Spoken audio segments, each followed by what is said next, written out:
Saya kira bukan hanya intelijen, tapi juga kemampuan operasional ya seorang perwira angkatan laut di sini sangat diperlukan. Ya pertama kita tahu bahwa medan laut ini kan tidak sama ya dengan medan darat. Yang di sana mungkin ada gunung, ada jurang, ada batu, ada pohon besar di mana kita bisa berlindung. Tapi ketika kita beroperasi di laut, ya di mana setiap medannya ini sama, rata, ya di mana kita mau berlindung coba? Itu salah satu tantangan tersendiri. Saat masih hidup, John Lee sempat membagi kisahnya pada Presiden Soeharto.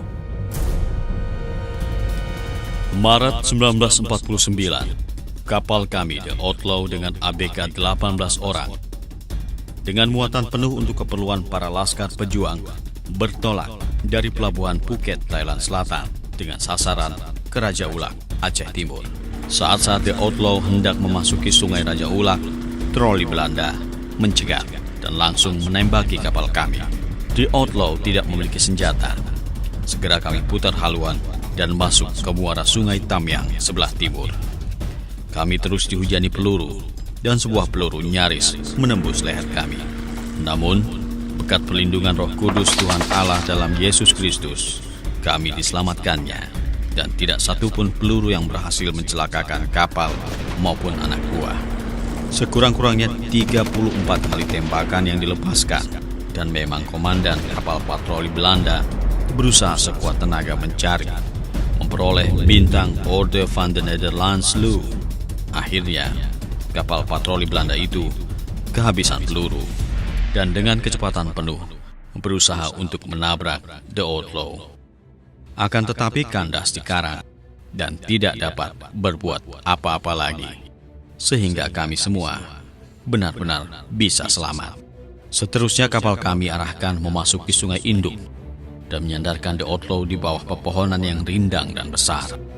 Sehingga amanlah kami dari pengintaian pesawat terbang Belanda yang sengaja dikirim untuk mencari kami.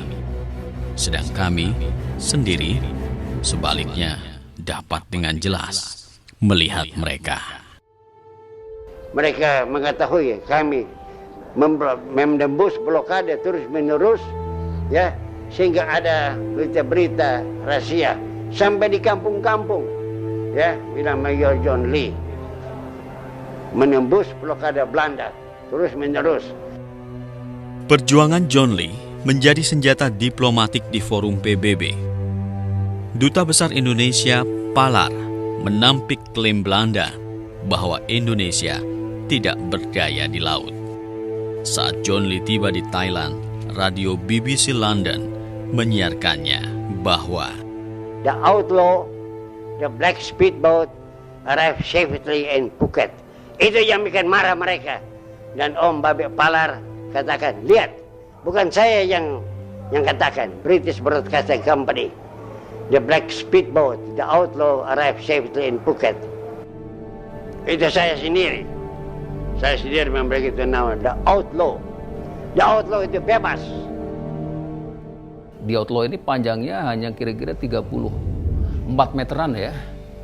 Kemudian kecepatannya juga saya kira apalagi dibanding kapal zaman sekarang ya, saya kira walaupun disebut kapal cepat tapi sebenarnya kecepatannya hanya 17 knots ya, atau 17 nautical mile per jam. Ya. Karena diawaki oleh personel yang hebat ya, maka walaupun dengan berbagai keterbatasan itu bisa melaksanakan tugas dengan sukses atau mission accomplished gitu.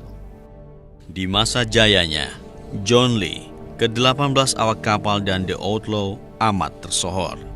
Mereka mampu menerobos blokade Belanda. Aksi di tengah gelap malam ini melahirkan julukan The Black Speedboat. Begini karena malam.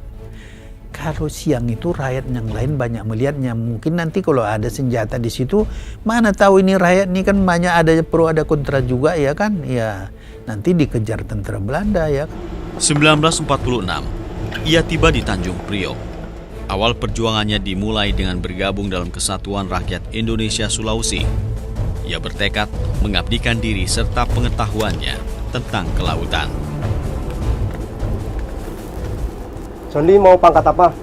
Karena pengalaman saudara cukup banyak. Saya ingin menggabungkan diri dalam hal kelautan, mempertahankan Indonesia dari serangan musuh. Saya ingin menyumbangkan tenaga dan pikiran saya dalam bidang kelautan di Republik Indonesia.